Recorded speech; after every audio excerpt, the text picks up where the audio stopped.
Hi hello ನಮಸ್ಕಾರ welcome to Nidhi Kannada vlogs. ಇವತ್ತಿನ ಈ ಒಂದು ವಿಡಿಯೋದಲ್ಲಿ ನಾನು ನಿಮ್ಮೊಟ್ಟಿಗೆ ಒಂದು ಫೇಶಿಯಲ್ ಯಾವ ರೀತಿ ಮಾಡ್ಕೋಬೋದು ನಿಮ್ಮ ಮನೆಗಳಲ್ಲಿ ಅನ್ನೋದನ್ನ ತಿಳಿಸ್ಕೊಡ್ತಾ ಇದ್ದೀನಿ. ಸೊ ಈ ಒಂದು ಫೇಶಿಯಲ್ ಮಾಡಲಿಕ್ಕೆ ನಾನು ಮೇನ್ ಇಂಗ್ರೀಡಿಯೆಂಟ್ ಆಗಿ ಬಳಸ್ತಾ ಇರೋದು ಆಲೋವೆರಾ ಜೆಲ್. ಸೊ ಹಾಗಾಗಿ ಇದೊಂದು ಆಲೋವೆರಾ ಫೇಶಿಯಲ್ ರುಟೀನ್ ಅಂತಲೇ ಹೇಳ್ಬೋದು. ಸೊ ನಮಗೆಲ್ಲ ತಿಳಿದಿರೋ ಹಾಗೆ ಆಲೋವೆರಾ ಜೆಲ್ಲಿಂದ ನಮ್ಮ ಸ್ಕಿನ್ಗೆ ತುಂಬಾ ಬೆನಿಫಿಟ್ಸ್ಗಳು ಕೊಡುತ್ತೆ. ಆಲೋವೆರಾ ಜೆಲ್ಲಲ್ಲಿ ನಮಗೆ ಆ್ಯಂಟಿ ಇನ್ಫ್ಲಮೇಟರಿ ಪ್ರಾಪರ್ಟೀಸು ಮತ್ತು ಕೂಲಿಂಗ್ ಪ್ರಾಪರ್ಟೀಸ್ ಎಲ್ಲ ಇರೋದ್ರಿಂದ ನಮ್ಮ ಸ್ಕಿನ್ಗೆ ಇದು ತುಂಬಾ ಬೆನಿಫಿಟ್ಸ್ಗಳನ್ನ ಕೊಡುತ್ತೆ. ಸೊ ಈ ಒಂದು ಫೇಶಿಯಲ್ ರುಟೀನ್ 4 ಸ್ಟೆಪ್ಸ್ ಇರುತ್ತೆ. ಸೊ ಈ 4 ಸ್ಟೆಪ್ಗೆ ಏನೆಲ್ಲ ಇಂಗ್ರೀಡಿಯೆಂಟ್ಸ್ ಬೇಕು, ಏನು ಬೆನಿಫಿಟ್ ಸಿಗುತ್ತೆ ಇದರಿಂದ ಅಂತ ಈ ವಿಡಿಯೋದಲ್ಲಿ ನೋಡೋಣ. ವಿಡಿಯೋ ನೋಡೋಕ್ಕಿಂತ ಮುಂಚೆ ಯಾರೆಲ್ಲ ನನ್ನ ಚಾನಲ್ನ ಇನ್ನೂ ಸಬ್ಸ್ಕ್ರೈಬ್ ಮಾಡ್ಕೊಂಡಿಲ್ವೋ ದಯವಿಟ್ಟು ಕೆಳಗಡೆ ಕಾಣ್ತಾ ಇರುವಂಥ ರೆಡ್ ಸಬ್ಸ್ಕ್ರೈಬ್ ಬಟನ್ನ ಪ್ರೆಸ್ ಮಾಡಿ, ಹಾಗೆಯೇ ಪಕ್ಕದಲ್ಲಿರುವಂಥ ಬೆಲ್ಲೈಕನ್ನು ಸಹ ಪ್ರೆಸ್ ಮಾಡಿ. ಸೊ ದ್ಯಾಟ್ ನಾನು ಯಾವುದೇ ವಿಡಿಯೋ ಬಿಟ್ಟರೂ ನಿಮಗೆ ಫಸ್ಟ್ ನೋಟಿಫೈ ಆಗುತ್ತೆ. ಸೊ ಬನ್ನಿ ಈ ಒಂದು ಫೇಶಿಯಲ್ ರುಟೀನ್ನ ಸ್ಟಾರ್ಟ್ ಮಾಡೋಣ.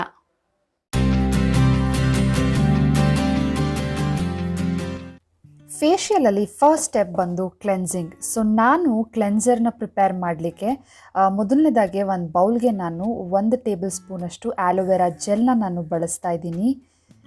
ಸೊ ನಂತರ ಇದಕ್ಕೆ ನಾನು 1 ಟೇಬಲ್ ಸ್ಪೂನಷ್ಟು ಹಾಲನ್ನ ಮಿಕ್ಸ್ ಮಾಡ್ಕೊಳ್ತಾ ಇದ್ದೀನಿ. ಸೊ ಆದಷ್ಟು ಹಸಿ ಹಾಲನ್ನ ತೊಗೊಳ್ಳಿ, ಕಾಯಿಸಿರೋ ಹಾಲನ್ನ ತೊಗೋಬೇಡಿ. ಸೊ ಹಾಲನ್ನ ಹಾಕ್ಕೊಂಡು ನೀಟಾಗಿ ಮಿಕ್ಸ್ ಮಾಡ್ಕೊಳ್ಳಿ. ಸೊ ನೋಡಿ, ನಿಮಗೆ ಈ ರೀತಿ ಕನ್ಸಿಸ್ಟೆನ್ಸಿ ಕಾಣುತ್ತೆ, ಸೆಮಿ ಥಿಕ್ ಕನ್ಸಿಸ್ಟೆನ್ಸಿ ಇರುತ್ತೆ.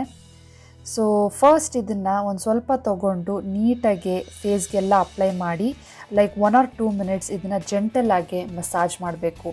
ಸೊ ನಮಗೆ ಮಿಲ್ಕಲ್ಲಿ ಲ್ಯಾಕ್ಟಿಕ್ ಆ್ಯಸಿಡ್ ಇರೋದ್ರಿಂದ ನಮ್ಮ ಫೇಸ್ನ ಅದು ಡೀಪ್ ಕ್ಲೆನ್ಸ್ ಮಾಡಲಿಕ್ಕೆ ಹೆಲ್ಪ್ ಮಾಡುತ್ತೆ, ಪೋರ್ಸ್ನೆಲ್ಲ ನೀಟ್ ಮಾಡುತ್ತೆ. ಆಮೇಲೆ ಏನಾರ ಆ್ಯಕ್ನೆ ಕಾಸಿಂಗ್ ಬ್ಯಾಕ್ಟೀರಿಯಾ ಏನಾರ ಅಕ್ಯುಮಿಲೇಟ್ ಆಗಿದ್ರೆ ಅದನ್ನು ರಿಮೂವ್ ಮಾಡುತ್ತೆ. ನಂತರ ಇನ್ನು ಆಲೋವೆರಾ ಜೆಲ್ ಹಾಕಿರೋದ್ರಿಂದ ಒಂದು ಕ್ಲಿಯರ್ ಸ್ಕಿನ್ ಕೊಡಲಿಕ್ಕೆ ಹೆಲ್ಪ್ ಮಾಡುತ್ತೆ ಮತ್ತು ಫೇಸ್ನ ಹೈಡ್ರೇಟಾಗಿ ಇಟ್ಕೊಳ್ಳೋಕ್ಕೆ ನಮಗೆ ಹೆಲ್ಪ್ ಮಾಡುತ್ತೆ. ಸೊ ಒಟ್ಟಾರೆ ನೀವು ಹಾಲು ಮತ್ತು ಆಲೋವೆರಾ ಜೆಲ್ಲಿಂದ ಫೇಸ್ನ ಕ್ಲೆನ್ಸ್ ಮಾಡಿದ್ರೆ ತುಂಬಾ ಬೆನಿಫಿಟ್ನ ನೀವು ಪಡ್ಕೋಬಹುದು. ಸೊ ಇದನ್ನು ನೀಟಾಗಿ 1 or 2 ಮಿನಿಟ್ಸ್ ವಾಶ್ ಮಾಡಿದ ನಂತರ ನಾನು ಒಂದು ಕಾಟನ್ ಸಹಾಯದಿಂದ ಇದನ್ನು ನೀಟಾಗಿ ಒರೆಸ್ಕೊಳ್ತಾ ಇದ್ದೀನಿ. ಸೊ ನೀವು ಕಾಟನ್ನಿಂದನಾರ ಈ ಥರ ವೈಪ್ ಮಾಡ್ಕೋಬೋದು, ಇಲ್ಲಾಂತಂದರೆ ಒಂದ್ಸಲ ನೀಟಾಗಿ ಬರೀ ನೀರಿನಲ್ಲಿ ನೀವು ಫೇಸ್ನ ವಾಶ್ ಮಾಡ್ಕೊಳ್ಳಿ. ಸೊ ತುಂಬ ಡಸ್ಟ್ ಎಲ್ಲ ಇದ್ದರೆ ಹೋಗುತ್ತೆ ಈ ಒಂದು ಕ್ಲೆನ್ಸಿಂಗ್ ಸ್ಟೆಪ್ಪಲ್ಲಿ. ಸೊ ನೆಕ್ಸ್ಟ್ ಸೆಕೆಂಡ್ ಸ್ಟೆಪ್ ಬಂದು ಸ್ಕ್ರಬ್ಬಿಂಗ್. ಸೊ ಈ ಒಂದು ಸ್ಕ್ರಬ್ನ ಪ್ರಿಪೇರ್ ಮಾಡಲಿಕ್ಕೆ ನಾನು ತೊಗೊಳ್ತಾ ಇದ್ದೀನಿ ಅಕ್ಕಿ ಹಸಿಟ್ಟು. ಸೊ ಅಕ್ಕಿ ಹಸಿಟ್ಟಿಗೆ ನಾನು 1 ಟೇಬಲ್ ಸ್ಪೂನಷ್ಟು ಆಲೋವೆರಾ ಜೆಲ್ನ ಮಿಕ್ಸ್ ಮಾಡ್ಕೊಳ್ತಾ ಇದ್ದೀನಿ. ನಂತರ ಇದಕ್ಕೆ ನಾನು 1 ರಿಂದ 2 ಟೇಬಲ್ ಸ್ಪೂನಷ್ಟು ಹಾಲನ್ನ ಹಾಕ್ಕೊಳ್ತಾ ಇದ್ದೀನಿ. ಸೊ ಹಾಲನ್ನ ಹಾಕ್ಕೊಂಡು ನೀಟಾಗಿ ಒಂದು ಫೇಸ್ ಪ್ಯಾಕ್ ಕನ್ಸಿಸ್ಟೆನ್ಸಿಯಲ್ಲಿ ಇದನ್ನು ನೀವು ಮಿಕ್ಸ್ ಮಾಡ್ಕೋಬೇಕಾಗತ್ತೆ. ಸೊ ಈ ಒಂದು ರೈಸ್ ಫ್ಲವರ್ ಸ್ಕ್ರಬ್ ರೆಡಿಯಾಗಿದೆ. ಸೊ ಕ್ಲೆನ್ಸ್ ಮಾಡಿದ ತಕ್ಷಣ ಇದನ್ನು ನೀಟಾಗಿ ನಿಮ್ಮ ಫೇಸ್ಗೆಲ್ಲ ಅಪ್ಲೈ ಮಾಡಿ 1 or 2 ಮಿನಿಟ್ಸ್ ಇದನ್ನು ಜೆಂಟಲಾಗಿ ನೀವು ಸ್ಕ್ರಬ್ ಮಾಡಬೇಕಾಗತ್ತೆ. ಸೊ ನೀವು ಈ ಸ್ಕ್ರಬ್ ಮಾಡೋದ್ರಿಂದ ಒಂದು ಕ್ಲೀನ್ ಸ್ಕಿನ್ ಕೊಡಲಿಕ್ಕೆ ಹೆಲ್ಪ್ ಮಾಡುತ್ತೆ. ಸೊ ಮುಖದಲ್ಲಿ ಏನಾರ ಫ್ಲೇಕಿ ಏನಾರ ಇದ್ದರೆ ಅದನ್ನು ರಿಮೂವ್ ಮಾಡುತ್ತೆ, ಡೆಡ್ ಸ್ಕಿನ್ ಸೆಲ್ಸ್ನ ಅದು ರಿಮೂವ್ ಮಾಡುತ್ತೆ, ಸ್ಕಿನ್ಗೆ ಒಂದು ಗ್ಲೋನ ಆ್ಯಡ್ ಮಾಡುತ್ತೆ. ಆಮೇಲೆ ಡಾರ್ಕ್ ಪ್ಯಾಚಸ್ ಏನಾದರೂ ಇದ್ದರೆ ಸ್ಕ್ರಬ್ ಮಾಡೋದ್ರಿಂದ ನೀವು ಅದನ್ನು ಸಹ ಕಡಿಮೆ ಮಾಡ್ಕೋಬಹುದು. ಆಮೇಲೆ ಈ ಆ್ಯಕ್ನೆ ಸ್ಕಾರ್ಸ್ನ ಅದು ರೆಡ್ಯೂಸ್ ಮಾಡುತ್ತೆ. ಆಮೇಲೆ ಏನಾರ ಇನ್ಗ್ರೋನ್ ಹೇರ್, ಸಣ್ಣ ಸಣ್ಣ ಕೂದಲು ಏನಾರ ಇದ್ದರೆ ಅದನ್ನು ಸಹ ಅದು ತಡೆಯುತ್ತೆ. ಒಂದು ಸ್ಮೂತ್ ಸ್ಕಿನ್ ಕೊಡಲಿಕ್ಕೆ ಹೆಲ್ಪ್ ಮಾಡುತ್ತೆ ಮತ್ತು ಒಂದು ಕ್ಲಿಯರ್ ಕಾಂಪ್ಲೆಕ್ಷನ್ ಕೊಡಲಿಕ್ಕೂ ಸಹ ನಮಗೆ ಈ ಒಂದು ಸ್ಕ್ರಬ್ ಹೆಲ್ಪ್ ಮಾಡುತ್ತೆ.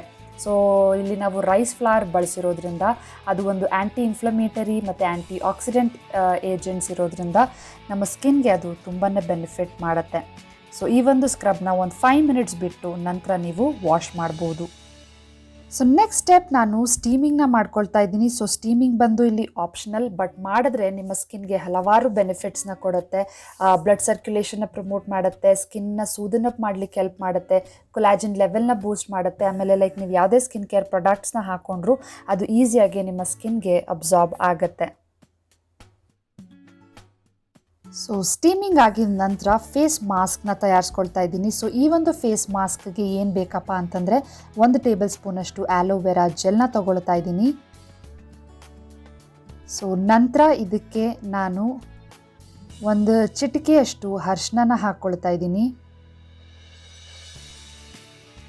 ನಂತರ ಇದಕ್ಕೆ ನಾನು ಒಂದು ಅರ್ಧ ಟೇಬಲ್ ಸ್ಪೂನಷ್ಟು ಹನಿನ ಮಿಕ್ಸ್ ಮಾಡ್ಕೊಳ್ತಾ ಇದ್ದೀನಿ. ಸೊ ನಾನಿಲ್ಲಿ ಆಲೋವೆರಾ ಜೆಲ್ ತೊಗೊಂಡಿರೋದು like readymade aloe vera gel. So like ನೀವೇನಾದರೂ ಫ್ರೆಶ್ ಆಲೋವೆರಾ ಜೆಲ್ನ ಯೂಸ್ ಮಾಡ್ತೀನಿ ಅಂದರೆ ಅದನ್ನು ಸಹ ನೀವು ಮಾಡಬಹುದು. ಸೊ ಈ ಒಂದು ಮಿಕ್ಸ್ಚರ್ನ ನೀಟಾಗಿ ಮಿಕ್ಸ್ ಮಾಡಿಕೊಂಡು ನಿಮ್ಮ ಫೇಸ್ಗೆ ಮತ್ತು ನೆಕ್ಗೆ ಇದನ್ನು ನೀಟಾಗಿ ಅಪ್ಲೈ ಮಾಡ್ಕೋಬೇಕಾಗತ್ತೆ.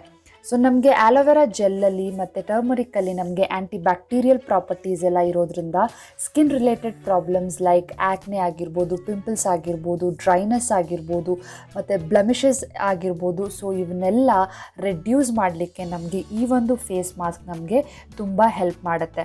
ಸೊ ಇನ್ಫ್ಯಾಕ್ಟ್ ಲೈಕ್ ನೀವು ಈ ಒಂದು ಫೇಸ್ ಮಾಸ್ಕ್ನ ನೀವು ವಾರದಲ್ಲಿ 3-4 ಬಾರಿ ನೀವು ಯೂಸ್ ಮಾಡಿದ್ರೆ ತುಂಬ ಬೆನಿಫಿಟ್ ನಿಮ್ಮ ಸ್ಕಿನ್ಗೆ ಈ ಒಂದು ಪ್ಯಾಕ್ ನಿಮಗೆ ಕೊಡುತ್ತೆ.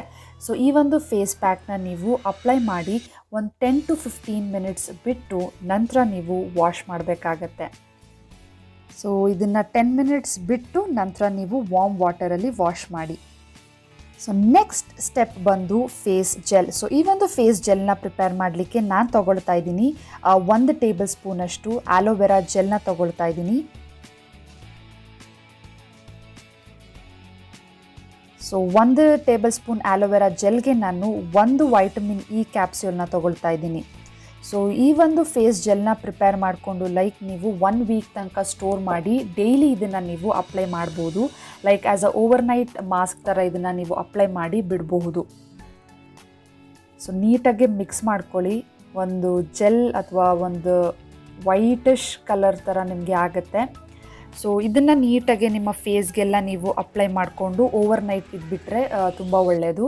ಸೊ ನಮಗೆ ವೈಟಮಿನ್ ಇ ಆಯಿಲಲ್ಲಿ ಆ್ಯಂಟಿ ಏಜಿಂಗ್ ಪ್ರಾಪರ್ಟೀಸ್ ಎಲ್ಲ ಇರೋದ್ರಿಂದ ಲೈಕ್ ಫೈನ್ ಲೈನ್ಸ್, ರಿಂಕಲ್ಸ್ ಏನಾದರೂ ಇದ್ದರೆ ಅದನ್ನು ರಿಡ್ಯೂಸ್ ಮಾಡುತ್ತೆ. ಆಮೇಲೆ ಒಂದು ನೆಸೆಸರಿ ಮಾಯಿಶ್ಚರ್ ಮತ್ತು ನರಿಷ್ಮೆಂಟ್ ಏನು ಬೇಕಾಗುತ್ತೋ ನಮ್ಮ ಸ್ಕಿನ್ಗೆ ಅದು ಸಹ ಇದು ಕೊಡುತ್ತೆ. ಆಮೇಲೆ ಲೈಕ್ ಈ ಒಂದು ಜೆಲ್ ನೀವು ಅಪ್ಲೈ ಮಾಡೋದ್ರಿಂದ ಫೇಸಲ್ಲಿರುವಂತಹ ಡಾರ್ಕ್ ಸ್ಪಾಟ್ಸ್ ಆಗಿರ್ಬೋದು, ಆ್ಯಕ್ನೆಸ್ ಮಾರ್ಕ್ಸ್ ಆಗಿರ್ಬೋದು, ಅದನ್ನೆಲ್ಲ ರೆಡ್ಯೂಸ್ ಮಾಡಲಿಕ್ಕೆ ನಮಗೆ ಹೆಲ್ಪ್ ಮಾಡುತ್ತೆ. ನಂತರ ಈ ಒಂದು ಜೆಲ್ನ ನೀವು ಅಂಡರ್ ಐ ಜೆಲ್ ಆಗಿ ಯೂಸ್ ಮಾಡ್ಬೋದು. ಸೊ ಯೂಸ್ ಮಾಡಿದ್ರೆ ನಿಮಗೆ ಡಾರ್ಕ್ ಸರ್ಕಲ್ಸ್ ಏನಾದರೂ ಇದ್ದರೆ ಅದನ್ನು ಸಹ ಇದು ರೆಡ್ಯೂಸ್ ಮಾಡುತ್ತೆ. ಸೊ ನೋಡಿದ್ರಲ್ಲ ಈ ಒಂದು 4 ಸ್ಟೆಪ್ಪು ಎಷ್ಟು ಈಸಿಯಾಗಿ ಮಾಡ್ಕೋಬೋದು ಅಂತ. ಸೊ ಎಲ್ಲ ಇಂಗ್ರೀಡಿಯೆಂಟ್ಸು ನಮ್ಮ ಕಿಚನಲ್ಲಿ ಸಿಗುವಂಥ ಇಂಗ್ರೀಡಿಯೆಂಟ್ಸೇ. ಸೊ ಈ ಒಂದು ರುಟೀನ್ನ ನೀವು ವೀಕ್ಲಿ ಟ್ವೈಸ್ ನೀವು ಮಾಡ್ತಾ ಬಂದರೆ ಒಳ್ಳೆ ರಿಸಲ್ಟ್ನ ನೀವು ಪಡ್ಕೋಬಹುದು. ಸೊ ಹೋಪ್ ಇವತ್ತಿನ ಈ ಒಂದು ವಿಡಿಯೋ ನಿಮಗೆ ಇಷ್ಟ ಆಯಿತು ಅಂತ ಭಾವಿಸ್ತೀನಿ. ನಿಮಗೇನಾದರೂ ಈ ವಿಡಿಯೋ ಇಷ್ಟ ಆಗಿದ್ದರೆ ಈ ವಿಡಿಯೋನ ಲೈಕ್ ಮಾಡಿ, ನಿಮ್ಮ ಫ್ರೆಂಡ್ಸ್ ಫ್ಯಾಮಿಲಿಯೊಟ್ಟಿಗೆ ಶೇರ್ ಮಾಡಿ. ಈ ಥರ ಇನ್ನೂ ಹೆಚ್ಚು ವೀಡಿಯೋಸ್ಗೆ ನನ್ನ ಯೂಟ್ಯೂಬ್ ಚಾನಲ್ ನಿಧಿ ಕನ್ನಡ ವ್ಲಾಗ್ಸ್ನ ಸಬ್ಸ್ಕ್ರೈಬ್ ಮಾಡಿ. ಸಿಗ್ತೀನಿ ನನ್ನ ಮುಂದಿನ ವಿಡಿಯೋದಲ್ಲಿ. ಅಲ್ಲಿವರೆಗೂ ಖುಷಿಯಾಗಿರಿ. Bye guys.